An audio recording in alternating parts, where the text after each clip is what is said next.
Hello students, welcome to SMS study centre. आज हम पढ़ने वाले हैं कंप्यूटर नेटवर्क के बारे में। कंप्यूटर नेटवर्क क्या होता है, कैसे काम करता है, उसके अंदर क्या क्या चीजें होती हैं, वो सारी चीजें आज की क्लास के अंदर डिस्कस करने वाला हूँ। आपको सारी चीजों के बारे में बताने वाला हूँ कि उसके अंदर लैन क्या होता है, मैन क्या होता है, जितनी भी जिससे संबंधित कंप्यूटर नेटवर्क से संबंधित जितने भी जो टर्म्स है उसके बारे में हम आज बात करने वाले हैं। तो स्टार्ट करते हैं हमारे वीडियो को। यहाँ देखिए, सबसे पहले बात करते हैं कंप्यूटर नेटवर्क होता क्या है या उसकी डेफिनेशन क्या है।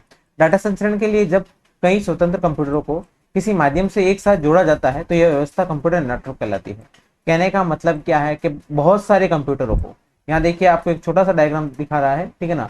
छोटा सा डायग्राम के अंदर आपको यहाँ पे बताया गया है कि ये जो कंप्यूटर है बहुत सारे कंप्यूटरों को एक साथ जोड़ा गया है, ठीक है ना, या किसी माध्यम के द्वारा इसको जोड़ा जाता है तो आपका एक कंप्यूटर नेटवर्क कहलाता है।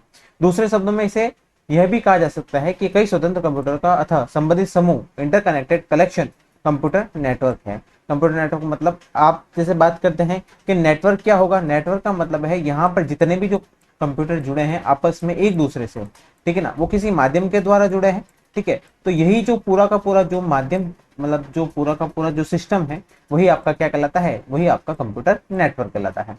कंप्यूटर नेटवर्क में कंप्यूटर के साथ साथ अन्य युक्तियां जैसे कि उपकरण जैसे प्रिंटर हो गया है, प्लॉटर हो गया है आदि भी जोड़े जा सकते हैं।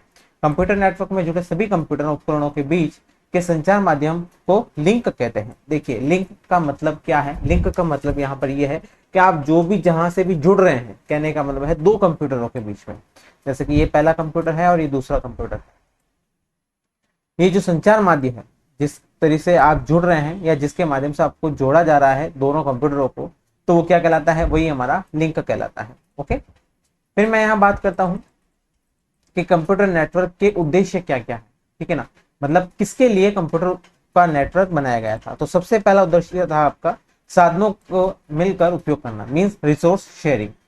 जैसे कि आपके पूरे के पूरे जो जैसे स्कूल सिस्टम हो गया है, कॉलेज सिस्टम हो गया है, वहां पर एक बड़ी सी मशीन है, ठीक है ना, जो आपका प्रिंटर कहलाती है। ओके, वो क्या है, पूरी स्कूल के अंदर या पूरा आपके कॉलेज के अंदर केवल एक ही प्रिंटर है, ठीक है।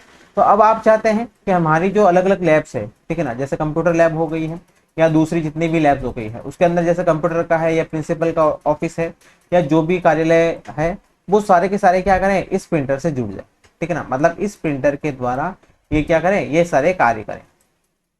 तो आप क्या करेंगे, आप इसको कंप्यूटर नेटवर्क के माध्यम से इस प्रिंटर को एक साथ कई जगह पे काम में ले सकते हैं। मतलब एक, दो, तीन और चार, चार कंप्यूटर के द्वारा एक प्रिंटर है या जो एक आपका सोर्स है उसको रिसोर्स को यूज किया जा रहा है, ठीक है। तो यही आपका क्या है, ये आपका पहला उद्देश्य है कि साधनों का मिलकर उपयोग करना, मतलब रिसोर्स शेयरिंग करना। ओके, समझ में आ गया होगा आपको। नेटवर्क का मुख्य उद्देश्य इसमें उपलब्ध सभी साधनों जैसे कंप्यूटर उपकरण डाटा व प्रोग्रामों को मिलजुल कर काम में लेना है। यदि कोई डेटा किसी एक कंप्यूटर में नहीं है किंतु नेटवर्क से जुड़े किसी अन्य कंप्यूटर में है तो उसे वहां से प्राप्त किया जा सकता है। डाटा प्रोसेसिंग के लिए अधिक क्षमता वाले कंप्यूटर की आवश्यकता होने पर नेटवर्क से जुड़े किसी भी सुदूर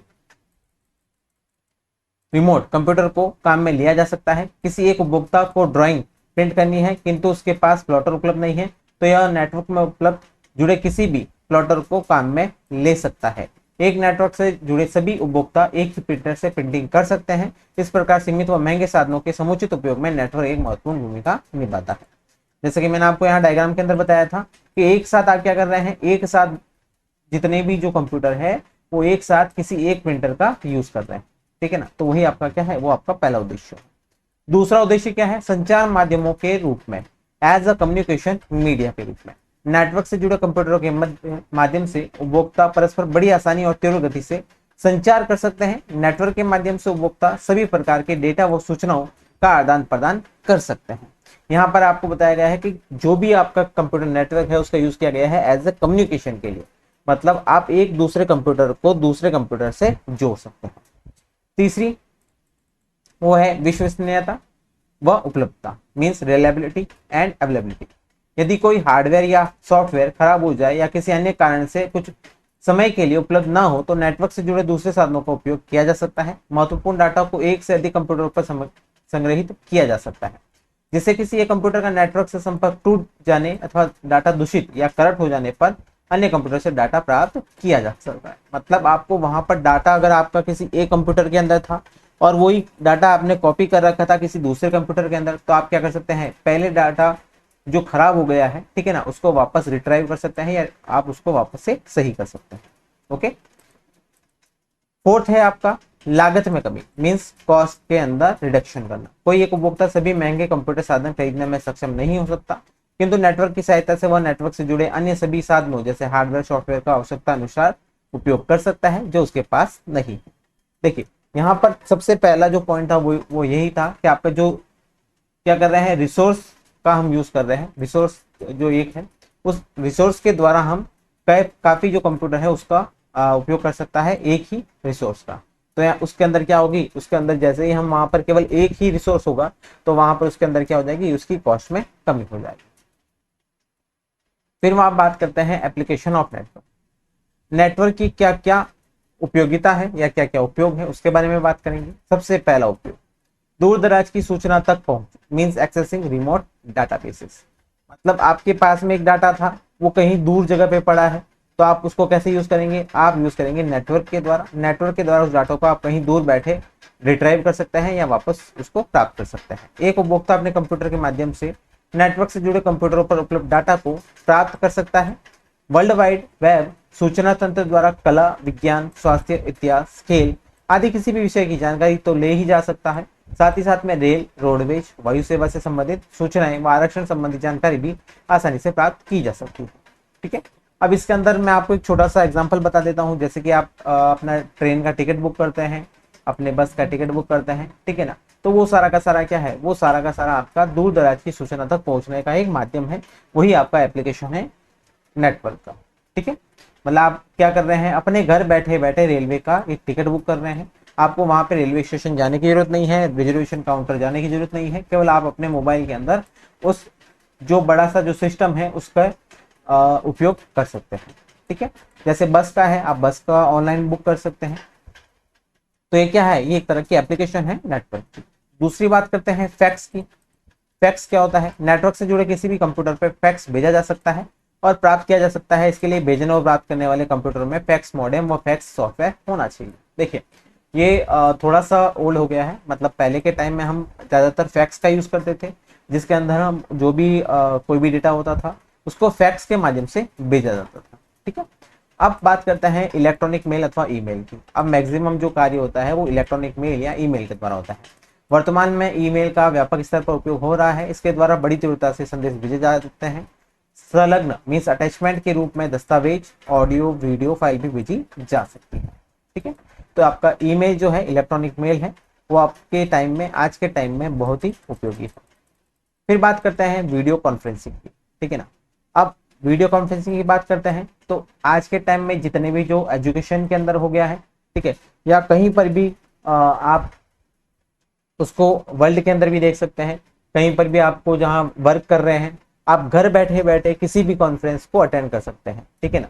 तो वही आपकी क्या कहलाती है, वही आपकी वीडियो कॉन्फ्रेंसिंग कहलाती है। आजकल स्काइप, गूगल, व्हाट्सएप इत्यादि अनेक मैसेंजर एप्लीकेशन उपलब्ध है जो नेटवर्क से जुड़े सभी कंप्यूटरों पर वीडियो कॉन्फ्रेंसिंग की सुविधा देते हैं। वीडियो कॉन्फ्रेंसिंग ने दूर दराज लोगों को आपस में संपर्क करना बहुत ही आसान बना दिया है, जिससे लोग एक दूसरे को सुन व देख भी सकते हैं। ठीक है।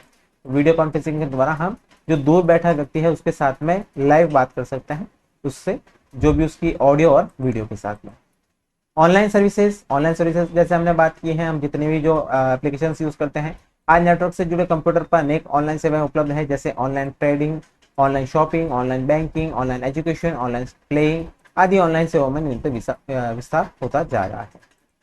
कंप्यूटर नेटवर्क की श्रेणियां, ठीक है ना, कैटेगरीज ऑफ कंप्यूटर नेटवर्क की बात करेंगे कि कंप्यूटर के नेटवर्क की कौन कौन सी श्रेणियां हैं या उसको कितने भागों में या कितनी श्रेणियों में बांटा गया है। सबसे पहले हम बात करते हैं यहाँ पर कितने भागों में बांटा गया है। यहाँ पर 3 भागों में बांटा गया है। सबसे पहला जो आता है वो है आपका लोकल एरिया नेटवर्क, मीन्स जिसको लैन बोला जाता है। ठीक है ना। कई बार आपने सुना होगा कि लेन केबल खराब है, लेन के अंदर वो दिक्कत आ रही है। तो लेन क्या है, लेन होता है आपका लोकल एरिया नेटवर्क। यह नेटवर्क एक सीमित भौगोलिक क्षेत्र जो सामान्यतः कुछ किलोमीटर का हो सकता है में फैला होता है। यह किसी कार्यालय, बड़े संस्थान अथवा कारखाने के विभिन्न कंप्यूटरों द्वारा सूचनाएं और संसाधनों के आदान प्रदान में काम में लिया जाता है। इस नेटवर्क को सामान्यतः लेन कहा जाता है। लैन सामान्यतः छोटे क्षेत्र में ही फैले होते हैं, जैसे किसी बड़े भवन या कैंपस में लैन में एक मास्टर कंप्यूटर होता है जिसे सर्वर कहते हैं, ठीक है ना। यहाँ देखिए, यहाँ समझने लायक आपके लिए एक छोटी सी चीज है कि सर्वर किसको बोला जाता है। देखिए, सर्वर उसको बोला जाएगा जिसके पास में सूचना हो। जिस कंप्यूटर के पास में भी कोई डाटा या सूचना है वो आपका क्या कहलाता है, वही कंप्यूटर एक सर्वर कहलाता है। देखिए, सर्वर कोई अलग तरह का कोई कंप्यूटर नहीं होता है, कोई अलग तरह का कोई भी ऐसा डिवाइस नहीं है कि आप उसको सर्वर बोल सकते हैं, ठीक है। सर्वर भी एक तरह का कंप्यूटर ही है, लेकिन उसके पास में क्या है, उसके पास में डाटा या जो भी डाटा हमको चाहिए वो उसकी उपलब्धता रहती है, उसी को हम क्या कहते हैं, उसी को हम सर्वर कहते हैं। शेष डम कंप्यूटर होते हैं जिन्हें टर्मिनल कहा जाता है। सर्वर सभी टर्मिनल पर नियंत्रण रखता है। लैन में सभी कंप्यूटर ट्विस्टेड पेयर केबल अथवा कोएक्सियल केबल द्वारा जोड़े जाते हैं। साधारण एक लैन में 100 से अधिक कंप्यूटर को नहीं रखा जाता। लैन छोटे होते हैं तो इन्हें संभालना व इनकी देखरेख करना आसान होता है। इनमें सामने तो शॉर्ट सर्किट व अन्य अनचाहे संकेतों के कारण कभी कभी तो कुछ दोष आ जाते हैं। लैन एक ही केबल से सभी टर्मिनल को जोड़ता है। क्या देखिए, कहने का मतलब क्या है, जितने भी जो कंप्यूटर जुड़े हैं वो आपके क्या कहलाते हैं, वो कहलाते हैं टर्मिनल।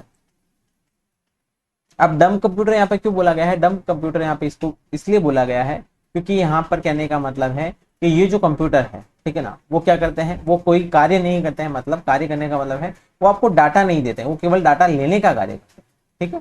तो इसलिए यहाँ पर उसको बोला गया है डम कंप्यूटर। ये आपका लैन है, छोटा सा लैन का डायग्राम बता रखा है। ये सारे कंप्यूटर क्या है, ये आपके टर्मिनल है, ठीक है ना, जो क्या कर रहे हैं, लैन से जुड़े हैं, ठीक है।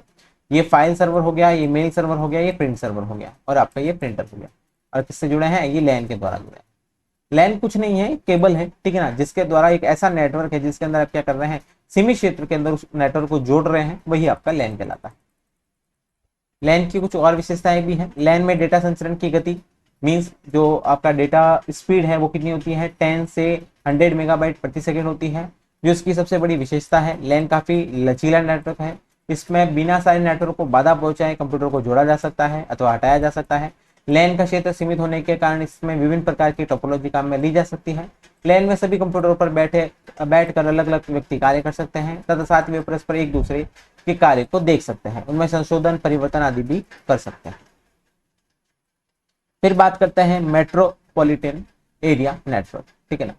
अब मैन के अंदर क्या होता है, जिसको मैन बोला जाता है, या मैन है क्या, यह नेटवर्क अपेक्षाकृत बड़े क्षेत्र में फैला होता है। इसकी भौगोलिक सीमा सामान्यतः एक शहर अथवा कस्बा होती है।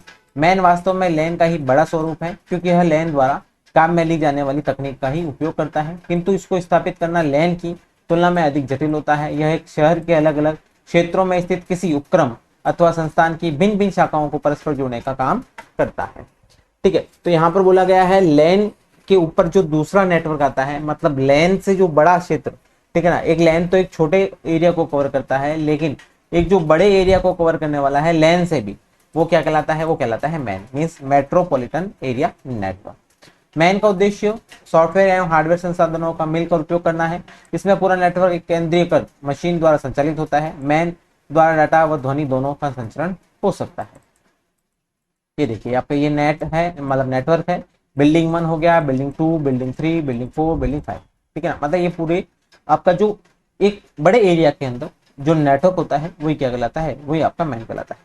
सेलुलर फोन नेटवर्क, शहरों का केबल टीवी नेटवर्क मैन के ही उदाहरण है। ये आपके सामने दो उदाहरण भी यहाँ पे दे रखे हैं। फिर मैं बात करता हूँ जो सबसे लास्ट है, वो है थर्ड, वो है वाइड एरिया नेटवर्क, जिसे हम वैन कहते हैं। वैन की भौगोलिक सीमा अधिक विस्तृत होती है। यह पूरे देश, प्रायद्वीपीय अथवा समूचे विश्व में फैला हो सकता है। वैन में देशों अथवा प्रायद्वीपों के सभी कंप्यूटर एक दूसरे से जुड़े होते हैं। ये कंप्यूटर डाटा का आदान प्रदान या केंद्र नियंत्रित प्रसारण भी कर सकते हैं। वैन एक बहुत ही विषम प्रकार का नेटवर्क होता है। इस नेटवर्क के कुछ भाग केबल से जुड़े जा सकते हैं, तो कुछ टेलीफोन लाइनों, ऑप्टिकल फाइबर केबल, माइक्रोवेव उपग्रह से भी जोड़े जा सकते हैं। वैन नेटवर्क को जोड़ता एक जटिल कार्य होता है। इसमें शॉर्ट सर्किट तार टूटने के कारण यानी को शॉर्ट सर्किट दोष आने की संभावना भी अपेक्षाकृत अधिक होती है। इनकी डाटा संचरण की गति भी अन्य नेटवर्क की तुलना में कुछ कम होती है। इंटरनेट वैन का सबसे अच्छा उदाहरण। देखिए वैन क्या हो गया है, यहाँ सिंपल शब्दों के अंदर समझ सकते हैं। ये पूरा जो पृथ्वी के अंदर आपका जो फैला है, पूरा जो पूरा नेटवर्क है, वही आपका क्या कहलाता है, वही आपका वैन कहलाता है।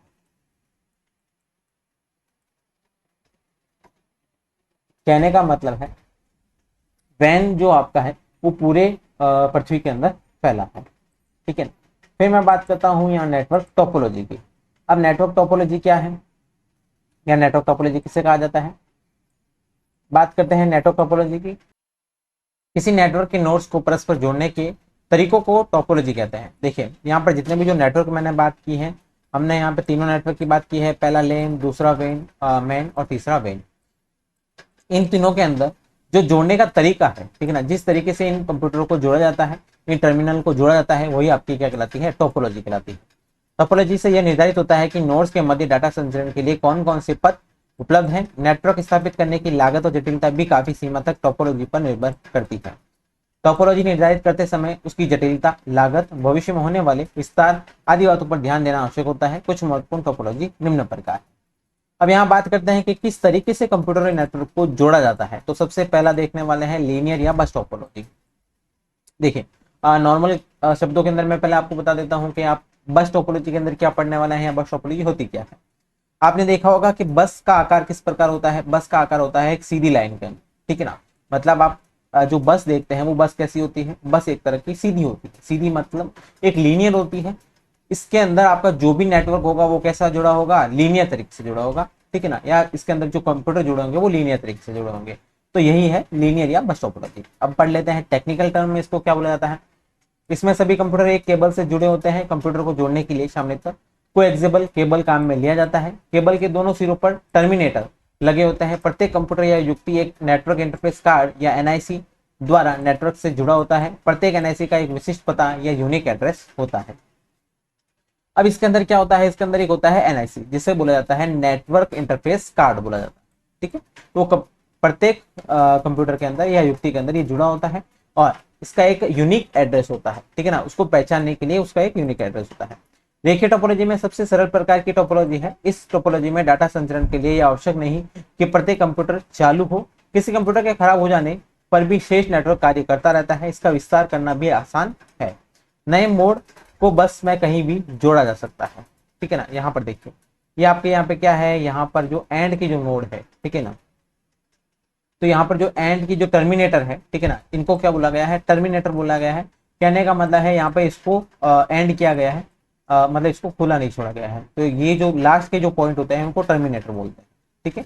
और यहाँ पर जो बस है, ठीक है ना, बस का मतलब है जो एक लाइन है, एक केबल से ये सब जुड़े हैं। इस केबल के अंदर आप कितने भी कंप्यूटर जोड़ या हटा सकते हैं आसानी से। किंतु इस टोपोलॉजी में नेटवर्क का नियंत्रण केंद्रीयकृत नहीं होता है, अतः कहीं भी कोई खराबी आ जाने पर उसे ढूंढना मुश्किल हो जाता है। बस की लंबाई अधिक होने पर रिपीटर्स का प्रयोग करना पड़ता है। केबल में खराबी आ जाने पर पूरा नेटवर्क काम करना बंद कर सकता है, ठीक है।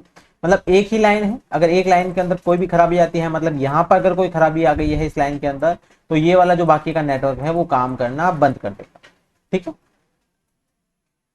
तो इसलिए यहां बोला गया है कि इसके अंदर कोई भी केंद्रीकृत नियंत्रण नहीं या कंट्रोल नहीं होता। फिर बात करते हैं वर्ताकार या वलय टोपोलॉजी की, सर्कुलर या रिंग टोपोलॉजी। देखिए कई बार आपको हिंदी में ये देखने को मिल जाएगा वर्ताकार या वलय टोपोलॉजी, या आपको वहां पर मिलेगा सर्कुलर या रिंग, ठीक है ना, हिंदी के अंदर ही। तो कई बार इसको केवल रिंग टोपोलॉजी ही पढ़ा जाता है, बजाय कि इसको वर्ताकार या वलय टोपोलॉजी बोलने की, ठीक है। मतलब टेक्निकल टर्म्स को आप कहीं पर भी एज ए उसका जो मेन मीनिंग है या इंग्लिश के अंदर जो भी उसका मीनिंग है वो उसको वहां पर सीधा हिंदी के अंदर ट्रांसफर भी किया गया है, ठीक है ना। तो कहीं पर आप वर्ताकार या वलय पढ़ के जाते हैं और आपको लगता है कि सर हमने तो सर्कुलर कोई पढ़ा ही नहीं था या रिंग टोपोलॉजी हमने किसी उसके बारे में नहीं पढ़ा था, ठीक है ना। तो ये टेक्निकल टर्म है, आपको इसके बारे में भी थोड़ा ध्यान रखना होगा। इस टोपोलॉजी में सभी नोड्स एक वलय मींस रिंग में जुड़े होते हैं। इन नोड्स को परस्पर जोड़ने के लिए twisted pair, coaxial cable, optical fibre cable आदि काम में लिए जाते हैं। प्रत्येक नोड अपने समीपवर्ती दो नोड से जुड़ा रहता है। वह एक नोड से डाटा प्राप्त करता है तथा दूसरे नोड से डाटा संचरित कर देता है। प्रत्येक नोड डाटा संकेतों को आगे प्रेषित करने से पूर्व उन्हें परिवर्तित या एम्पलीफाई करता है। याद रखिए ये पूरा का पूरा जो सिस्टम जुड़ा है वो कैसा जुड़ा है? एक रिंग के अंदर जुड़ा है या वर्ताकार जुड़ा है। मतलब यहाँ पर एक कंप्यूटर बाकी दो कंप्यूटरों से जुड़ा होगा, फर्स्ट और सेकंड। तो एक से डेटा लेगा और एक को डेटा देगा, ओके, मतलब ये संचरण करेगा, ठीक है ना। जैसे यहाँ पर ये जो कंप्यूटर है इसको इस वाले कंप्यूटर से अगर क्या करना है, संपर्क करना है, तो इस वाले रास्ते का भी उपयोग कर सकता है और इस वाले रास्ते का भी उपयोग कर सकता है, ठीक है। रिंग टोपोलॉजी में कोई मुख्य नियंत्रक कंप्यूटर नहीं होता, अतः यह पीयर टू पीयर नेटवर्क के लिए अधिक उपयुक्त है। यह भी एक विश्वसनीय टोपोलॉजी है क्योंकि इसमें डाटा संचरण केवल एक कंप्यूटर पर निर्भर नहीं करता है, इसमें रिपीटर्स की भी आवश्यकता नहीं होती। किंतु इसमें यदि कोई भी एक कंप्यूटर ठीक से कार्य ना करे तो पूरा नेटवर्क फेल हो सकता है। एक नोड हटाने पर या नया नोड जोड़ने के समय भी पूरा नेटवर्क बाधित होता है। देखिए यहाँ पर जो दो आपको कमियां बताई गई है कि पहली कमी क्या है कि यहाँ पर अगर कोई भी यहाँ पर खराबी हो जाती है, यहाँ पर एक नोड के अंदर भी खराबी हुई तो पूरा जो सिस्टम है, जो नेटवर्क है, फेल हो जाएगा। ठीक है। और यहाँ पर अगर आपको एक नया कंप्यूटर जोड़ना है या एक कंप्यूटर हटाना है तो वहां पर भी आपका जो पूरा सिस्टम है वो क्या हो जाएगा, पूरा का पूरा सिस्टम वहां पर फेल या वहां पर बाधित हो जाता है। फिर बात करते हैं तारा या स्टार टोपोलॉजी की। इसको कई बार स्टार ही पढ़ा जाता है, तारा टोपोलॉजी नहीं बोला जाता है, तो इस चीज का थोड़ा ध्यान रखें। इस टोपोलॉजी में सभी नोड्स एक केंद्रीय कंप्यूटर से जुड़े होते हैं जिसे हब या होस्ट कहा जाता है। इसमें कोई भी दो नोड्स परस्पर सीधे नहीं जुड़े होते। नोड्स के मध्य संचार केंद्रीय कंप्यूटर के माध्यम से ही होता है, सभी नोड्स के मध्य होने वाले सभी संचार को नियंत्रित करता है। अब यहाँ पर स्टार के अंदर बोला गया है कि आपका एक क्या होगा, एक मेन हब होगा जो क्या करेगा, जो सारे कंप्यूटर को आपस में जोड़ने का कार्य करता है। अगर इस कंप्यूटर को कोई इंफॉर्मेशन चाहिए इस कंप्यूटर से, ठीक है ना, तो वो हब के थ्रू यहाँ पर जाएगा, हब के पास, और हब से वापस यहाँ जो इंफॉर्मेशन लेनी है वो यहाँ से रिट्राइव करेगा। इस टोपोलॉजी में नेटवर्क प्रबंधन तुलनात्मक रूप से आसान होता है। एक नोड के खराब होने पर शेष नेटवर्क पर कोई प्रभाव नहीं पड़ता, किंतु पूरे नेटवर्क का नियंत्रण एक ही केंद्रीय कंप्यूटर पर निर्भर होने के कारण इसके फेल हो जाने पर पूरा नेटवर्क ही बंद हो जाता है और इस नेटवर्क में केबल की भी अधिक आवश्यकता होती है। ठीक है ना। यहाँ पर इसकी दो कमियां हैं। पहली कमी है कि अगर जो सेंटर जो आपका हब है अगर वो खराब हो जाता है तो पूरा का पूरा सिस्टम फेल हो जाएगा, और अगर आपको वहां पर जो केबल्स है, ठीक है ना, वहां केबल्स की भी आवश्यकता अधिक होने वाली है। फिर मैं बात करने वाला हूँ वृक्ष टोपोलॉजी की, जिसको बोला जाता है ट्री टोपोलॉजी। इस टोपोलॉजी में नोड्स को सोपानवत मींस हायरार्किकल तरीके से जोड़ा जाता है। पदानुक्रम में सबसे ऊपर वाले नोड को रूट नोड कहते हैं। ये रूट नोड के उप नोड होते हैं जो रूट नोड से पदानुक्रम में जोड़े होते हैं। इन उप नोडों के प्रथम, द्वितीय और तृतीय आदि अनेक स्तर हो सकते हैं। देखिए कहने का मतलब क्या है, यहाँ पर हायरार्किकल रूप से जुड़े होंगे। ठीक है ना। हायरार्किकल मतलब यहाँ पर एक तो क्या होगा, पेरेंट नोड होगा और बाकी के सारे क्या होंगे, चिल्ड्रन नोड्स होंगे। मतलब ये एक होगा पेरेंट और बाकी सारे इसके चिल्ड्रन होंगे। ठीक है। यहाँ पर अलग अलग लेवल्स पे ये बांटा गया है इसको। ठीक है ना। तो वो अलग अलग लेवल पे इसका अलग अलग इसका उप नोड इसको बोला जाएगा। ट्री टोपोलॉजी वास्तव में बस टोपोलॉजी का थोड़ा बदला हुआ रूप है। इस टोपोलॉजी में डाटा संचरण बस टोपोलॉजी की तरह ही होता है। ट्री टोपोलॉजी उन अनुप्रयोगों के लिए अधिक उपयुक्त है जिनमें डेटा का प्रवाह सोपानवत होता है। ठीक है। ग्राफ या जाल टोपोलॉजी, जिसे ग्राफ या मैश टोपोलॉजी बोला जाता है। ठीक है ना। ये आपकी सबसे अधिक काम में ले जाने वाली है। ठीक है ना। लेकिन इसके अंदर कुछ हानियां भी है, वो हम पढ़ने वाले हैं। इस टोपोलॉजी में नोड्स को एक दूसरे से जोड़ने के लिए कोई विशेष संरचना काम में नहीं ली जाती। एक नोड किसी भी दूसरे नोड से जुड़ा हो सकता है तथा एक से अधिक नोड से भी जुड़ा हो सकता है। इस टोपोलॉजी में यह भी आवश्यक नहीं कि सभी नोड्स एक दूसरे से जुड़े हों। ठीक है। ये आपको दिख रहा है जाल की तरह है, पूरा का पूरा कंप्यूटर, एक कंप्यूटर बाकी सब कंप्यूटर से जुड़ा होता है।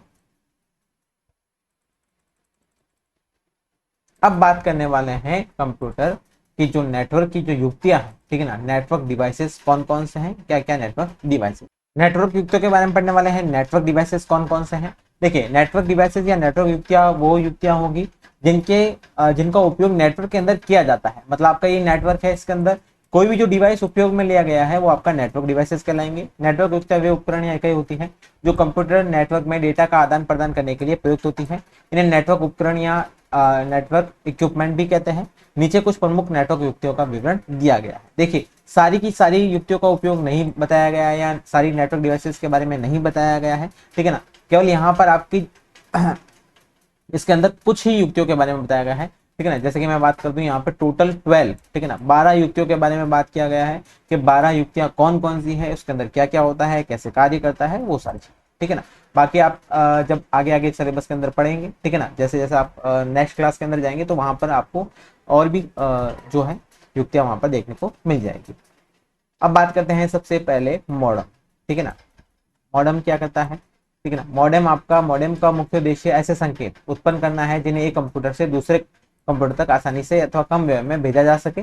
सामान्यतः हम एनालॉग फोन मॉडेम काम में लेते हैं जिनकी सहायता से कंप्यूटर को फोन लाइन से जोड़ा जाता है टेलीफोन लाइन पर केवल एनालॉग सिग्नल भेजे जा सकते हैं, जबकि कंप्यूटर केवल डिजिटल सिग्नल समझता है और डिजिटल सिग्नल्स ही उत्पन्न करता है। इन दोनों के बीच सामंजस्य स्थापित करने के लिए मॉडेम की आवश्यकता होती है, जो एनालॉग सिग्नल को डिजिटल में और डिजिटल सिग्नल को एनालॉग में रूपांतरित करता है। डिजिटल संकेतों को एनालॉग में बदलना मॉड्यूलेशन अथवा एनालॉग संकेतों को डिजिटल में बदलना डीमॉड्यूलेशन कहलाता है। ये परिभाषा आपको कई बार पूछी जा सकती है या इसके बारे में कई बार क्वेश्चन आ सकते हैं, तो इसके बारे में थोड़ा सा ध्यान रखिएगा। क्या कहता है कि एनालॉग सिग्नल का डिजिटल में और डिजिटल सिग्नल को एनालॉग में रूपांतरित करता है। सबसे पहला जो डिजिटल आपका एनालॉग में बदला जाता है वो कहलाता है मॉड्यूलेशन। देखिए, डिजिटल को हम किसके अंदर कन्वर्ट कर रहे हैं? एनालॉग के अंदर। मतलब आपका जो भी कंप्यूटर का डेटा है उसको फोन लाइन में भेजने के लिए उसको एनालॉग में बदलना होगा, वही कहलाता है मॉड्यूलेशन। ठीक है, फिर बात करते हैं यहाँ पर वापस एनालॉग, मतलब जो आपकी लाइन है, ठीक है ना, टेलीफोन लाइन के अंदर जो डेटा है उसको डिजिटल में कन्वर्ट करना, वो कहलाता है डीमॉड्यूलेशन। ओके, तो गया आपका डिजिटल से एनालॉग में मॉडेम और एनालॉग से डिजिटल में डीमॉड्यूलेशन। मॉडेम शब्द मॉड्यूलेशन से अथवा एमओ और तथा डीमॉड्यूलेशन से डैम को आपस में जोड़कर बनाया गया है। ठीक है, यहाँ पर मॉडेम आपको इस तरीके का दिखाई देगा।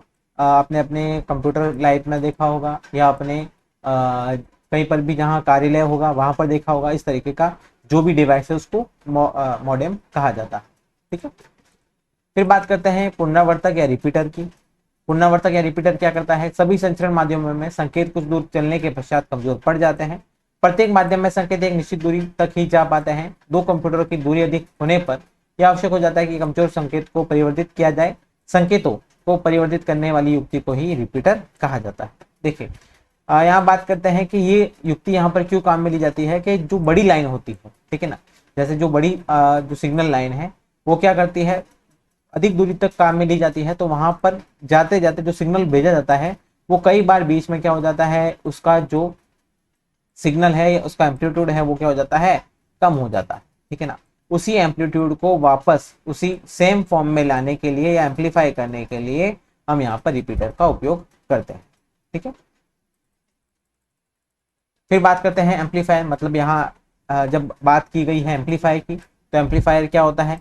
ये केवल सिग्नल को परिवर्तित करने का काम करते हैं या मुख्य संकेतों के साथ साथ अवांछनीय संकेतों को भी परिवर्तित कर देते हैं। सिग्नल जनरेशन डिवाइस क्या होते हैं उसके बारे में भी बताया गया है। इन रिपीटर में सिग्नल्स में से नॉइज को पृथक करने की क्षमता होती है। ये रिपीटर सिग्नल में से नॉइज को अलग कर उसे मूल रूप से पुनः सर्जित रीजनरेट करते हैं, उसे परिवर्तित करते हैं और फिर पुनः संचरित कर देते हैं। इन रिपीटर्स में जटिल तकनीक काम में आती है या अपेक्षाकृत महंगे भी होते हैं। देखिए, एक होता है एम्पलीफायर और एक होता है सिग्नल जनरेशन डिवाइस। ठीक है ना, एम्पलीफायर तो केवल क्या करेगा, एम्पलीफाई करने का कार्य करेगा, चाहे उसके साथ में अगर नॉइज है, नॉइज को भी वो क्या करेगा, साथ में इंक्रीज कर देगा। लेकिन यहाँ पर सिग्नल जनरेशन डिवाइस की बात करते हैं तो वो क्या करता है, वो नॉइज को अलग कर देता है, जो मेन सिग्नल होता है उसके साथ में जो नॉइज होती है उसको अलग कर देता है, उसको सही फॉर्म में एम्पलीफाई करके आगे भेजने का कार्य करता है। फिर बात करते हैं ब्रिज के बारे में। ब्रिज क्या होता है? ब्रिज एक ऐसी युक्ति है जो अलग अलग संचार माध्यम मीन्स ट्रांसमिशन मीडिया प्रयोग करने वाले नेटवर्क को आपस में जोड़ने का काम करता है। नोड्स की संख्या बढ़ने पर लैन में प्रभावी डाटा स्थानांतरण की गति कम हो जाती है, जिससे इसकी कार्य क्षमता पर विपरीत असर पड़ता है। इसका समाधान यह है कि अलग अलग लैन को आपस में जोड़ दिया जाए। ऐसा करने से नेटवर्क में अधिक नोड्स भी जोड़े जा सकेंगे और नेटवर्क की भौगोलिक सीमा का विस्तार भी होगा। इस प्रयोजन के लिए ब्रिज सर्वत्र उपयुक्त युक्ति कही जा सकती है। ब्रिज एक सस्ती आसान तकनीक पर आधारित तीव्र युक्ति है। ब्रिज के उपयोग से नेटवर्क का प्रभावी आकार बढ़ जाता है। रिपीटर्स की तरह ब्रिज भी सिग्नल्स को एक भाग से दूसरे भाग में भेजने का कार्य करता है तथा सिग्नल्स को रीजनरेट भी करता है। ठीक है, तो यहाँ पर बोला गया है कि जो नेटवर्क है, नेटवर्क के अंदर जो अलग अलग लेन्स हैं, ठीक है ना, अलग अलग लेन का उपयोग गया है। इस लेन को जोड़ने के लिए यहाँ पर ब्रिज का उपयोग किया गया है। ठीक है ना, उन अलग अलग लेन्स को आपस में जोड़ने के लिए यहाँ पर ब्रिज का उपयोग करते हैं। फिर आता है राउटर्स। राउटर्स क्या होते हैं? राउटर भी ब्रिज की भांति अलग अलग नेटवर्क को जोड़ने का कार्य करता है, किंतु राउटर ब्रिज की तुलना में अधिक दक्षता से कार्य करता है। ब्रिज संकेतों को केवल आगे मार्ग देता है, जबकि राउटर उन्हें परिष्कृत करके आगे भेजता है। राउटर इससे जुड़े सभी नेटवर्कों से डाटा प्राप्त करता है, वह पहुंचने के पते के आधार पर उन्हें आगे प्रेषित कर देता है। देखिए, केवल ब्रिज और राउटर के अंदर क्या सबसे बड़ा डिफरेंस होने वाला है कि जो ब्रिज होता है वो जो डाटा आता है, ठीक है ना, जिस सिग्नल फॉर्म में आता है उसको क्या कर देगा, उसको आगे सीधा सेंड कर देगा, ठीक है ना। लेकिन राउटर क्या करता है, राउटर आपका वहां पर जो भी डेटा आया है किसी भी कंप्यूटर से, ठीक है ना, वो जहां पर भेजना है उसी कंप्यूटर के पते पर उसको यूनिक एड्रेस पर उसको भेजेगा, ठीक है ना। बाकी सारे नोड्स के अंदर वो डेटा को नहीं भेजेगा, ठीक है। तो वही आपका क्या कहलाता है, वही आपका राउटर कहलाता है। क्या देखिए, डिवाइसेस है, यहाँ पे इंटरनेट है, और जिस डिवाइस के अंदर जो डेटा भेजना है उसी के अंदर उस डिवाइस के अंदर वो डेटा को भेजता है। फिर बात करते हैं गेटवे की। गेटवे क्या होता है, यह भी ब्रिज व राउटर की तरह अलग अलग नेटवर्क को परस्पर जोड़ने वाली युक्ति है। गेटवे की तकनीक राउटर से भी अधिक जटिल होती है। इसकी सहायता से दो एकदम भिन्न प्रकार के नेटवर्क को जोड़ा जा सकता है। यह कार्य रिपीटर, ब्रिज अथवा राउटर द्वारा संभव नहीं है। गेटवे द्वारा डाटा को आगे मार्ग प्रदान करने के अलावा यह डाटा को एक नेटवर्क से दूसरे नेटवर्क में भेजने से पहले उसका आवश्यक रूपांतरण भी करता है। दो एकदम भिन्न प्रकार के नेटवर्कों में प्रयुक्त होने वाले संचार प्रोटोकॉल भी भिन्न भिन्न होते हैं। देखिए यहाँ पर ये जो गेटवे के बारे में बोला गया है या बताया गया है वो आपके लिए बहुत ही महत्वपूर्ण होने वाला है। कहने का मतलब क्या है कि जो गेटवे है वो क्या करता है, दो अलग प्रकार के, बिल्कुल अलग प्रकार के जो लैन है या जो नेटवर्क है उनके अंदर उन नेटवर्कों को क्या करता है, जोड़ने का कार्य करता है। आपको यहाँ बता देते हैं कि यहाँ पर जो अलग अलग लेन होती है, ठीक है ना, जो लेन्स होती है उन लेन के अंदर भी क्या होता है, उनके अंदर भी कुछ प्रोटोकॉल्स होते हैं। अब आप कहेंगे सर प्रोटोकॉल क्या है, प्रोटोकॉल क्या होता है, कुछ नियम्स होते हैं उस संचार माध्यम में संचार करने के लिए। क्या आपको जो संचार माध्यम है वो कैसे करना है, किस तरीके से करना है, उसके क्या क्या नियम होने चाहिए, उसके अंदर क्या क्या नियमों को पालन किया गया है, वो सारी चीजें, ठीक है। तो वो आपके क्या कहलाते हैं, वो प्रोटोकॉल कहलाता है। अब इस लेन का जो प्रोटोकॉल है वो अलग होता है और इस लेन का प्रोटोकॉल अलग होता है, ठीक है। अगर यहाँ पर सेम तरीके के प्रोटोकॉल आप यूज करते हैं जैसे लेन फर्स्ट और लेन टू के अंदर, तो वो क्या कहलाते हैं, वो आपके कहलाते हैं जोड़े जाते हैं किसके द्वारा, राउटर के द्वारा, रिपीटर के द्वारा या ब्रिज के द्वारा, ठीक है ना। उनको आपस में जोड़ना आसान होता है। लेकिन अगर यहाँ पर दो भिन्न प्रकार के लेन है, मतलब उनका अलग अलग प्रोटोकॉल है दोनों के, तो उनको जोड़ने के लिए यहाँ पर आपको गेटवे की आवश्यकता होती है। इन प्रोटोकॉल के रूपांतरण का कार्य भी गेटवे करता है। इसके अलावा यदि दो नेटवर्क भिन्न भिन्न एड्रेसिंग स्कीम हो तो गेटवे एड्रेस रूपांतरण का कार्य भी करता है।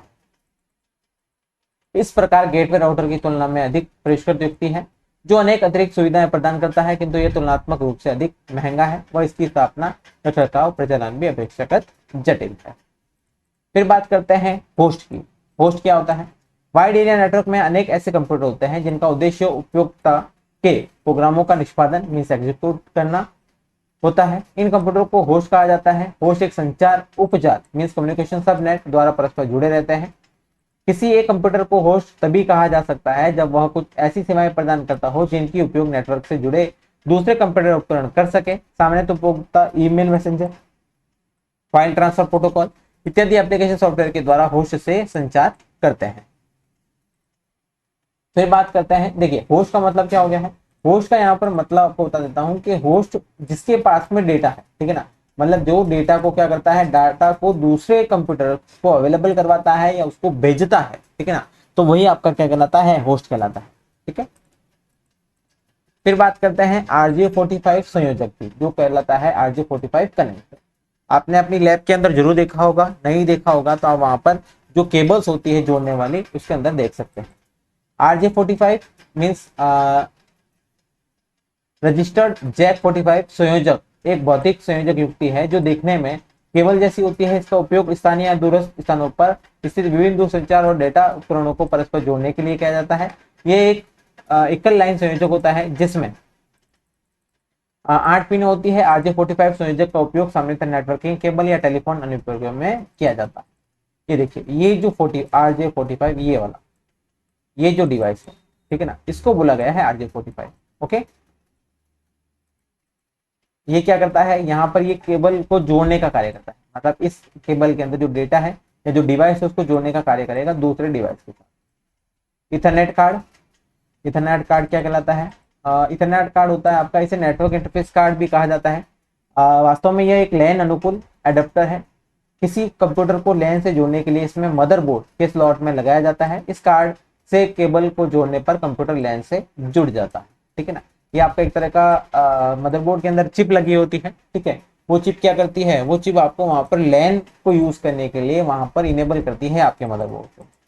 नेटवर्क इंटरफेस कार्ड कंप्यूटर और नेटवर्क के बीच भौतिक संपर्क बनाता है, या डाटा संकेतों को परिवर्तित करने का भी कार्य करता है। फिर बात करते हैं नोड की। नोड क्या होता है, लैन से जुड़ी कोई भी युक्ति या उपकरण जैसे कंप्यूटर, प्रिंटर, प्लॉटर, मॉडेम आदि नोड कहलाते हैं। प्रत्येक नोड एक विशिष्ट पता मीन्स यूनिक एड्रेस होता है। एक नोड लैन में स्थित किसी भी नोड से संचार या कम्युनिकेट कर सकता है। देखिए नोड आपका यहाँ पर कोई भी एक कंप्यूटर हो सकता है, कोई प्रिंटर हो सकता है, प्लॉटर हो सकता है, या कोई मॉडेम हो सकता है। ठीक है, फिर बात करते हैं हब की। हब क्या होता है, यह लैन का सबसे महत्वपूर्ण घटक है जो लैन में एक केंद्र बिंदु मीन्स सेंट्रल पॉइंट का कार्य करता है। लैन के सभी नोड्स केबल द्वारा हब से जुड़े होते हैं। एक लैन के किसी दो नोड्स के बीच होने वाले संचार में समस्त डाटा संकेत हब के माध्यम से ही होकर गुजरते हैं। हब मुख्यतः निम्न प्रकार के होते हैं। कौन कौन से हब हैं, सबसे पहला हब देखते हैं। ये देखिए, ये आपका हब है जो क्या कर रहा है, सारे कंप्यूटर को जोड़ने का कार्य कर रहा है। लेकिन ये सारे कंप्यूटर किससे जुड़े होते हैं, इस हब के द्वारा जुड़े होते हैं। अगर कोई भी आपको कंप्यूटर दूसरे कंप्यूटर के साथ में कम्युनिकेशन करना है तो आपको वहां पर हब की आवश्यकता होती है। मतलब जो भी डेटा है वो हब के अंदर जाएगा और हब से दूसरे कंप्यूटर के अंदर वहां पर भेजा जाएगा। फिर बात करते हैं कितने प्रकार के हैं। सबसे पहला है डम हब। ठीक है ना, यह हब केवल संकेतों को एक नोड से दूसरे नोड तक भेजने का कार्य करता है। मतलब इसका कार्य इतना ही है कि आपका जो भी संकेत है उसको आगे भेजना है। दूसरा है स्मार्ट हब, ये संकेतों को प्रसारित करने के अलावा नेटवर्क प्रबंधन का भी कार्य करता है। मतलब वहां पर आपको नेटवर्क प्रबंधन का मतलब है नेटवर्क मैनेजमेंट का कार्य करता है कि वहां पर जो भी ट्रैफिक कंट्रोल है, मतलब जो डेटा भेजा गया है, ठीक है ना, वो डेटा वहां पर स्टक तो नहीं हो गया है, आगे भेजा गया है, कहीं लॉस तो नहीं हुआ है, वो सारा कार्य स्मार्ट हब के द्वारा किया जाता है। फिर बात करते हैं बुद्धिमान हब या इंटेलिजेंट हब की। यह हब सभी प्रकार के नेटवर्क प्रबंधन की क्षमता तो रखता ही है, साथ ही साथ में एक से अधिक लैन को आपस में जोड़ भी सकता है तथा एक से अधिक प्रकार की टोपोलॉजी की सुविधा भी प्रदान करता है। ठीक है, फिर बात करते हैं बैकबोन की। बैकबोन क्या है, यह एक उच्च बैंड विड्थ संयोजक means high band width link है जिससे अनेक नोड व हब जोड़े जा सकते हैं। इसके माध्यम से बहुत सा डाटा एक साथ गुजर सकता है। किसी संस्थान या बड़ी बिल्डिंग में स्थित विभिन्न लैन को बैकबोन के माध्यम से जोड़कर एक विस्तृत नेटवर्क बनाया जा सकता है। दो नेटवर्कों के बीच का सारा डाटा यातायात बैकबोन के माध्यम से ही गुजरता है। ठीक है, मतलब यहाँ पर एक बड़ी सी जो केबल है, ठीक है ना, या जो बड़ी सी आपकी हाई बैंडविड्थ की जो केबल है उसी को आपको क्या बोला गया है, उसी को बैकबोन बोला गया है। फिर बात करते हैं स्विच की। ये लास्ट डिवाइस है। स्विच क्या होता है, स्विच हब की तरह एक ऐसी कंप्यूटर नेटवर्क युक्ति है जो विभिन्न नोड्स को परस्पर जोड़ने का कार्य करती है। किंतु स्विच की कार्य प्रणाली साधारण हब की कार्य प्रणाली से अलग होती है। जहां हब में एक स्रोत से प्राप्त डाटा या सूचना हब से संबंधित सभी युक्तियों को भेजी जाती है, वहीं स्विच में स्रोत से प्राप्त डाटा या सूचना को गंतव्य पते मीन्स डेस्टिनेशन एड्रेस के अनुसार केवल गंतव्य कंप्यूटर या गंतव्य युक्ति को ही प्रेषित की जाती है। स्विच की सहायता से नेटवर्क के यातायात को भी नियंत्रित किया जा सकता है। ठीक है ना, तो ये था आपका स्विच। अब यहाँ बात करते हैं कि यहाँ पर जितने भी जो हमने युक्तियां पढ़ी है, नेटवर्क पढ़ा है, नेटवर्क के अंदर क्या क्या होता है, कौन कौन सी डिवाइसेस होती है, कैसे यूज किया जाता है, उसके अंदर क्या क्या है, वो सारी चीजें हमने आज की क्लास के अंदर डिस्कस की है। ठीक है, तो ये था हमारा नेटवर्क। कंप्यूटर नेटवर्क क्या है, कंप्यूटर नेटवर्क के अंदर क्या क्या चीजें होती है। ठीक है, तो नेटवर्क के से रिलेटेड आपको कोई भी प्रॉब्लम है या नेटवर्क के अंदर आपको कोई भी टर्म समझ में नहीं आई है कि सर इसको क्या बोला जाता है, इसके अंदर क्या कार्य प्रणाली है, या आपने जो समझाया है हमको ये समझ में नहीं आया है, ठीक है ना, कोई भी आपको प्रॉब्लम होती है तो आप मेरे को कमेंट बॉक्स में कमेंट कर सकते हैं। मैं जब भी नेक्स्ट वीडियो बनाया जाएगा तो उसके अंदर आपको यहाँ पर जो भी लास्ट का आपको जो प्रॉब्लम रहेगा या एक डाउट सेशन रहेगा, उस डाउट सेशन के अंदर आपके सारे के जो डाउट है वो वहाँ पर सॉल्व कर दिए जाएंगे। ठीक है, तो ये थी हमारी आज की क्लास जिसके अंदर हमने देखा है नेटवर्क। नेटवर्क क्या होता है, नेटवर्क के कौन कौन से डिवाइसेस हैं, नेटवर्क के अंदर कौन कौन सी टोपोलॉजी होती है, वो सारी चीजें हमने आज की क्लास के अंदर डिस्कस की है। और अब हम नेक्स्ट पढ़ने वाले हैं, जो इसका नेक्स्ट चैप्टर रहने वाला है 9th क्लास का 4th चैप्टर के बारे में बात करेंगे कि नेक्स्ट जो 4th चैप्टर क्या है, उसके अंदर क्या क्या चीजें हैं, वो सारी चीजें हम कल की क्लास के अंदर डिस्कस करने वाले हैं। तो ऐसे ही वीडियो पाने के लिए हमारे चैनल को लाइक, शेयर एंड सब्सक्राइब करना ना भूलें। Thank you so much.